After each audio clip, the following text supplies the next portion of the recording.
欢迎来到新兴消息频道，请订阅频道，所以大家不要错过当天最热门的新闻。我们今天的时事通讯包括以下内容：央视开播必追，白鹿凹豪谐40集新剧来袭，有王炸的年代剧了。南来北往的问世让许多观众感到愉悦，深受喜爱。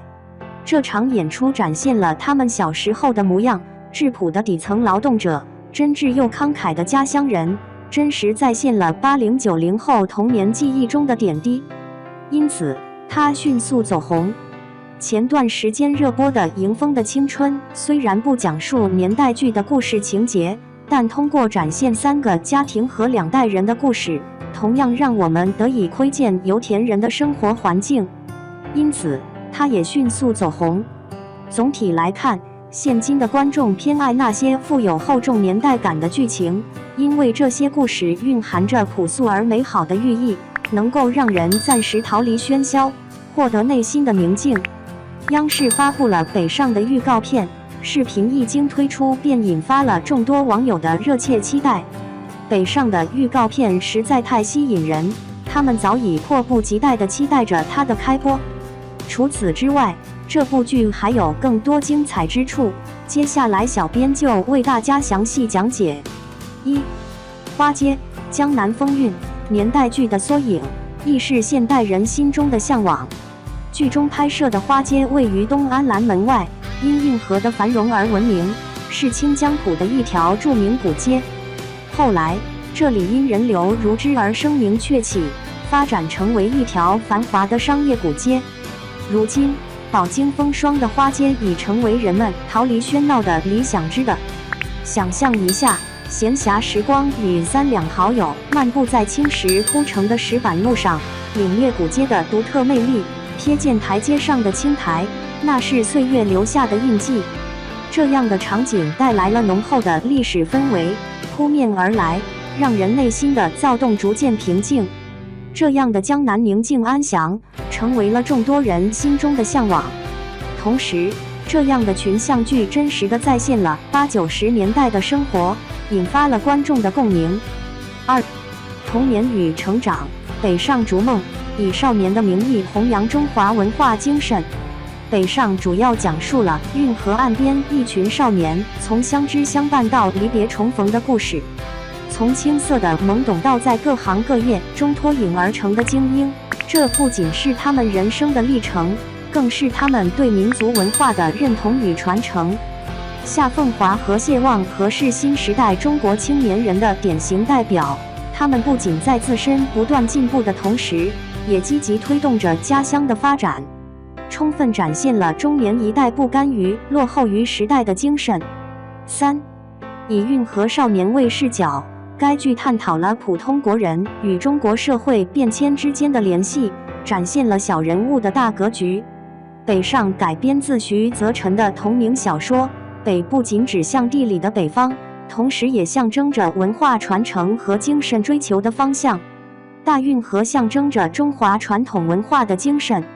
随着时代的不断进步，我们逐渐远离了那个淳朴而美好的年代，因此小说中的人物成长也象征着中国的发展与前行。这部小说展现了中国人的传统美德与现代意识，并在21世纪全新的世界视角下重新探索与呈现。这部剧的演员阵容几乎汇聚了娱乐圈一半的重量级人物，无论是初露锋芒的年轻演员，还是经验丰富的老戏骨，皆充满看点。他在《周生如故》中饰演了周11一角，举止温婉端庄。白鹿在剧中的言谈行为展现出古代大家闺秀的优雅风范。这次他在北上中饰演的夏凤华，仅凭预告片就让人感受到满满的青春气息，短发利落，面容姣好，眼神明亮有神，处处透露出少年的肆意与张扬。网友们早已迫不及待地期待着他的开播。看过《风吹半夏》的人都明白，佟骁奇是个无所畏惧的角色，给他一根棍子，他真是敢拼命往前冲的那种人。尤其是他和许半夏的对手戏，真是让人看得热血沸腾。网友们纷纷调侃道：“嗷豪，再忍忍吧，下次该换人了。这也体现出他极强的演技可塑性。就在北上官宣中，他化身为一个青春懵懂的少年，真挚的眼神，干练的寸头，再加上憨厚的笑容，简直就是典型的青春男孩形象。欧豪真的毫不违和。最近他在《迎风的青春》中饰演的李四角色，真是一次次让人意难平。然而他在《山花烂漫时》中饰演的魏庭云极具幽默感，尤其是那句哎呀，令人不禁回想起李四。这一次他饰演了北上中的邵星驰，一个充满青春活力的少年。翟子路确实非常契合这一角色。有些人眼神清澈，性格幽默，身上那种不畏前行的气质，真是与少年形象如出一辙。小编已经开始对他的演技充满期待了。作为国家一级演员，他的精湛演技毋庸置疑，实在出类拔萃。《雪刀汉中行》中的徐骁，胡军把他那种无需严厉却自带威怒的威严诠释得恰到好处。徐骁时而霸气十足，时而洒脱不拘，胡军将上位者的自信与从容展现得淋漓尽致。在《北上》一书中，他化身为颇有成就的小商贩，名为谢天成，面容黝黑，眼神中透着几分势利，不时提起自己曾经的辉煌岁月。这无疑是一位历经沧桑的底层小商贩。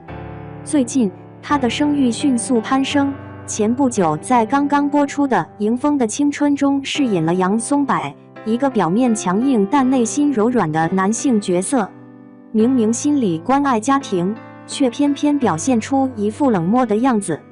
最近他在《人民警察》中饰演了一位名叫刘广胜的警察，表演非常自然，演技无可挑剔。根据他的戏份和目前的表现来看，他很有可能是个散。毕竟李乃文饰演的反派角色一向非常成功。人民警察还没播完，他的新剧预告就已经传来了，真是无缝衔接。这一次他化身为北上中的周艳林，一位真正的运河之子。尽管他只是一个配角，但凭借他的出色演技，即便是配角也依然极具分量。虽然他的名气不及前几位那样响亮，但他凭借《星汉灿烂》这一作品被众人所熟知。他在剧中扮演了一位端庄大方的皇后，完美展现了古代皇后应有的风范与气质。这次他在北上中饰演的角色是罗之梅，一个性格朴素平凡的女性，这与她的气质十分相符，让人不禁对她的直播充满期待。这些演员都是实力派的大咖，实在难以想象这部剧的演技会有多么出色。